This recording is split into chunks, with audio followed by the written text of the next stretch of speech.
2월 12일 오늘의 말씀은 누가복음 13장 10절에서 21절입니다. 예수께서 안식일에 한 회당에서 가르치실 때에 18해 동안이나 귀신 들려 앓으며 꼬부라져 조금도 펴지 못하는 한 여자가 있더라. 예수께서 보시고 불러 이르시되 여자여 네가 네 병에서 놓였다 하시고 안수하시니 여자가 곧 펴고 하나님께 영광을 돌리는지라. 회당장이 예수께서 안식일에 병 고치시는 것을 분내어 무리에게 이르되 일할 날이 엿새가 있으니 그동안에 와서 고침을 받을 것이요 안식일에는 하지 말 것이니라 하거늘 주께서 대답하여 이르시되 외식하는 자들아 너희가 각각 안식일에 자기의 소나 나귀를 외양간에서 풀어내어 이끌고 가서 물을 먹이지 아니하느냐. 그러면 18해 동안 사탄에게 매임받은 이 아브라함의 딸을 안식일에 이 매임에서 푸는 것이 합당하지 아니하냐. 예수께서 이 말씀을 하심에 모든 반대하는 자들은 부끄러워하고 온 무리는 그가 하시는 모든 영광스러운 일을 기뻐하니라. 그러므로 예수께서 이르시되 하나님의 나라가 무엇과 같을까? 내가 무엇으로 비교할까? 마치 사람이 자기 채소밭에 갖다 심은 겨자씨 한 알 같으니 자라 나무가 되어 공중의 새들이 그 가지에 깃들였느니라. 또 이르시되 내가 하나님의 나라를 무엇으로 비교할까? 마치 여자가 가루 서말 속에 갖다 넣어 전부 부풀게 한 누룩과 같으니라 하셨더라. 안녕하세요. 라이프그룹 이승민입니다. 오늘의 누가복음 말씀은 크게 두 가지 부분으로 나눌 수 있습니다. 첫 번째로 안식일날 회당에서 꼬부라진 여자를 고치신 사건과 두 번째로 겨자씨와 누룩으로 하나님 나라를 비유하신 말씀이 그것입니다. 먼저 예수님께서 안식일에 회당에서 가르치시다가 18년 동안이나 허리가 굽어 몸을 조금도 펼 수 없던 병에 걸린 여자를 고쳐주십니다. 여기까지는 참 모든 것이 좋았습니다. 그런데 회당장은 갑자기 예수님께서 안식일에 병 고치시는 것에 분개하게 됩니다. 분개를 넘어 안식일에는 병을 고치지 말라고까지 무리에게 말합니다. 이 장면은 사실 적지 않은 충격을 줍니다.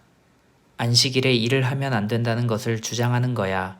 뭐 거기까진 어떻게 그럴 수 있다 치더라도 회당에서 18년 동안이나 병마로 고생했던 여자가 나음을 얻었을 때의 반응이 환희와 기쁨이 아니라 되려 안식일이니까 고치지 말라라는 사실은 우리가 어디까지 하나님의 뜻을 잘못 알고 살아갈 수 있는지를 적나라하게 보여주는 것 같습니다. 하다못해 안식일에 소나 나귀도 외양간에서 데려다가 이끌고 가서 물을 먹이는데 그렇게 긴 시간 고통받는 사람이 나음을 얻게 하는 걸 돕지는 못할 망정 비난한다는 것은 정말 너무 슬픈 일인 것 같습니다. 이사야 1장 11절에서 12절 말씀 여호와께서 말씀하시되 너희의 무수한 재물이 내게 무엇이 유익하뇨? 나는 수장의 번제와 살찐 짐승의 기름에 배불렀고 나는 숫송아지나 어린 양이나 수점소의 피를 기뻐하지 아니하노라. 너희가 내 앞에 보이러 오니 이것을 누가 너희에게 요구하였느냐? 내 마당만 밟을 뿐이니라. 우리 또한 종교행위라는 틀에 목을 매고 그 근본 정신은 오히려 외면하고 있지는 않은지 돌아보면 좋겠습니다. 이 말씀을 읽다가 부끄러운 기억이 떠올라 나누려고 합니다. 저는 석사 유학을 나오기 전에 한국에서 가장 규모가 큰 교회 중 한 교회를 다녔습니다. 그래서인지 모르겠지만 주일이면 늘 그 교회 앞에는 엎드린 채로 구걸하시는 분들이 꼭 계셨습니다. 그런데 신기하게도 저를 포함해 그의 앞을 지나는 수많은 사람들 중에 그에게 말을 걸거나 먹을 것을 주거나 도움을 주는 사람을 한 명도 보지 못했습니다. 하나님께 예배를 드리러 오가는 와중인데도요. 지금 여기 실리콘밸리 교회 앞에 아니면 길거리에 구걸하는 사람을 찾기는 쉽지 않습니다. 하지만 그것이 우리가 살고 있는 지역이 상대적으로 좋은 동네이기 때문이라는 사실은 조금만 벗어나 보면 쉽게 알 수 있습니다. 어찌 보면 눈에 보이지 않기 때문에 우리는 더 누군가의 아픔에 둔감하고 그것이 멀리 있다고 느껴지는 건 아닐까요? 우리 또한 18년, 아니 그보다 긴 시간 동안 신앙의 성숙을 이뤄간다고 생각할 수 있지만 실상은 같은 기간 동안 고통받는 누군가에 대한 외면 위에 쌓아 올린 성숙은 아닌지, 그래서 그냥 불편한 진실들에 눈을 감아버리는 것은 아닌지 주께서 오늘 하신 일을 통해 돌아보게 됩니다.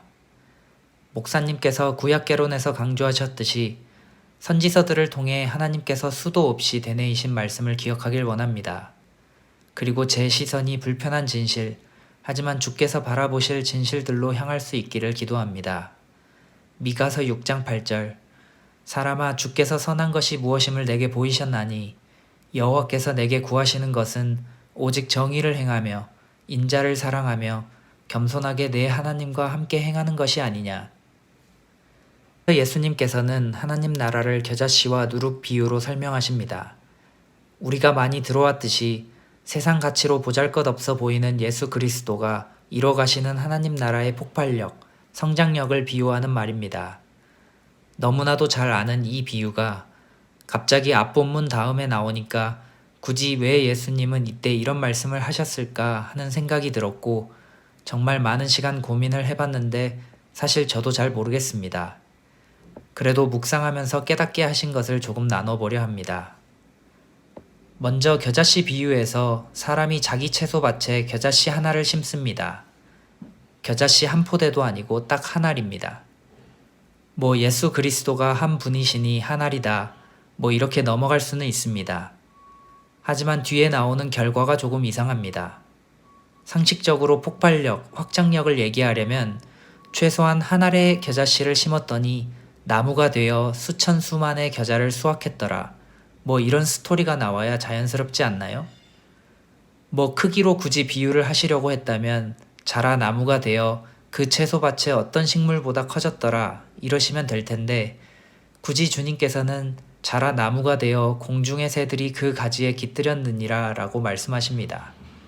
그래서 혹시 예수님께서 언급하신 다른 본문을 찾아보다가 이런 말씀을 발견했습니다. 마태복음 6장 26절 공중의 새를 보라 심지도 않고 거두지도 않고 창고에 모아들이지도 아니하되 너희 하늘 아버지께서 기르시나니 너희는 이것들보다 귀하지 아니하냐.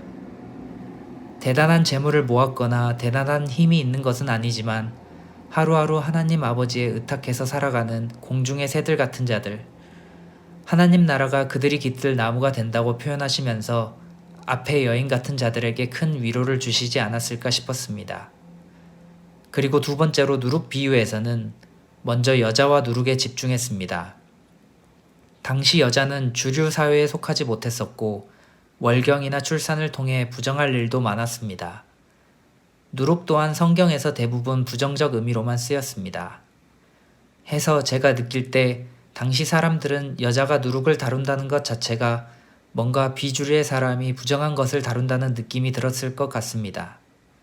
그런데 예수님께서는 하나님 나라의 확장을 이를 통해 비유하시며 하나님 나라에 소외됐다고 생각하는 사람들에게 큰 위로가 되었을 것 같습니다. 또한 재밌는 것은 가루서말은 약 22리터로 10인 가족의 하루 식량 정도 되는 양인데 하나님 나라가 뭐 엄청나게 방대하고 고급스러운 것에 비유된 것이 아니라 하루치 양식, 그리고 누구나 먹을 법한 양식에 비유된 것 또한 하나님 나라를 사모했던 많은 일반 백성들에게 큰 힘이 되었을 것 같습니다. 오늘 묵상을 통해서 예수님께서 주목하신 것이 무엇인지, 예수님께서 이뤄나가실 하나님 나라가 어떤 모습일지를 상상해 볼 수 있어서 참 좋았고, 한편으론 내가 하나님 나라와 반대로 가고 있지 않았나 하는 반성도 많이 하게 되었습니다. 주께서 우리를 성도로 부르신 이유를 잘 묵상하며 주가 이 땅에 오셨듯이, 그리고 이 땅에서 사셨듯이 그렇게 하나님 아버지의 사랑을 소외되고 보호받지 못하는 사람들에게 알려줄 수 있길 소망합니다.